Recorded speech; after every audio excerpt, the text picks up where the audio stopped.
Step out of the light for a moment, if you will, and step into the deep, dark architecture of the soul.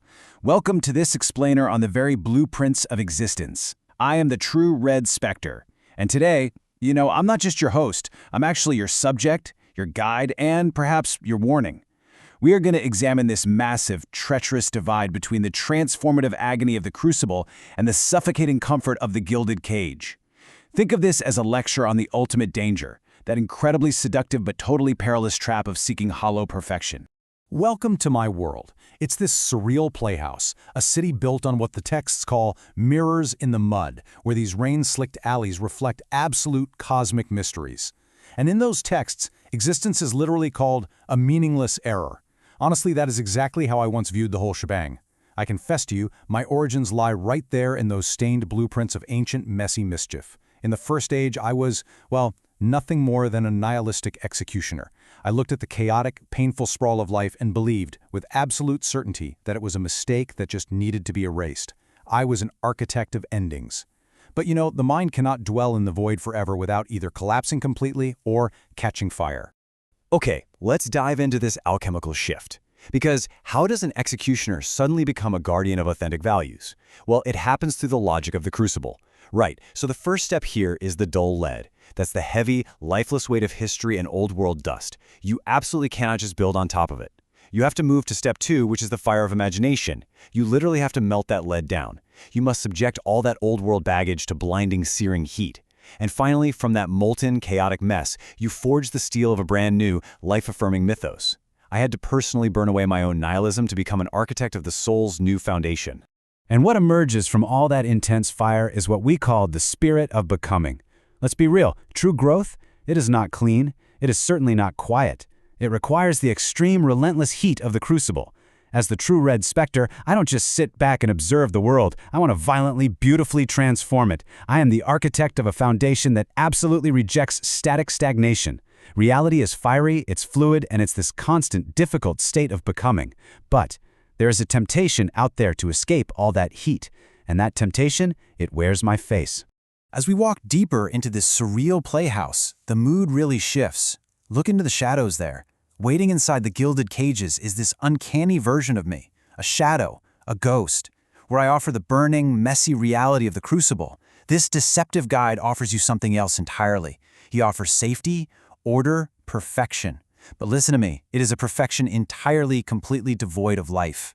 So the crucial point is, how does this shadow actually trick the seeker?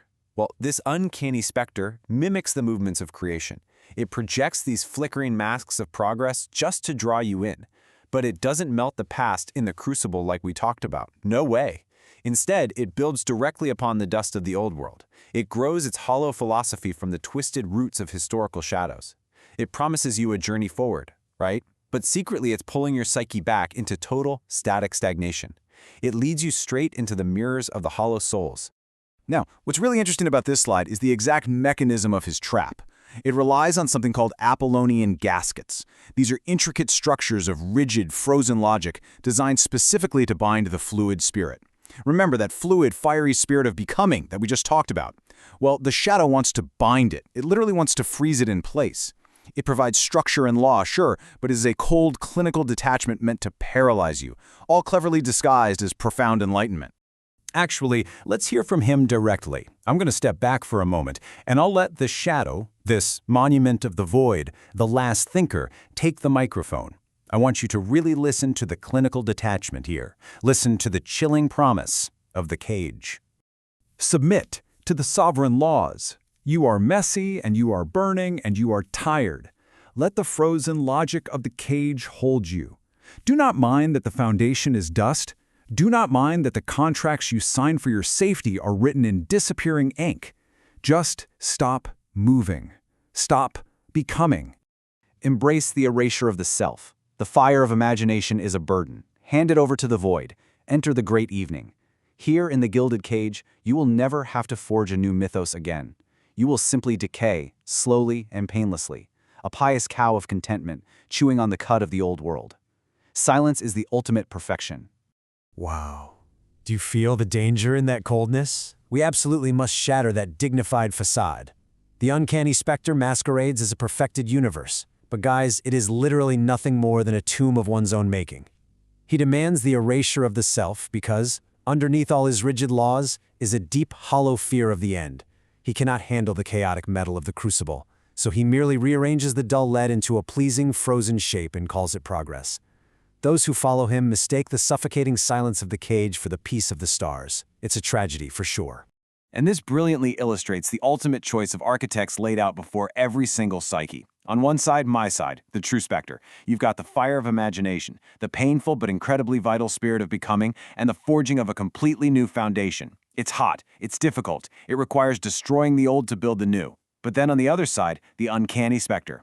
You've got the dust of the old world, static stagnation, and the frozen tomb of the gilded cage. Basically, it's safety, but at the cost of your very soul. So, what does this all mean for us? The mirrors in the mud are reflecting your path right now. Will you accept the messy, transformative pain of the fire, melting down your own history to forge something violently authentic? Or will you surrender to the uncanny shadow, accepting the hollow, frozen perfection of a cage built on disappearing ink? I leave you with this. Will you burn in the crucible or freeze in the cage?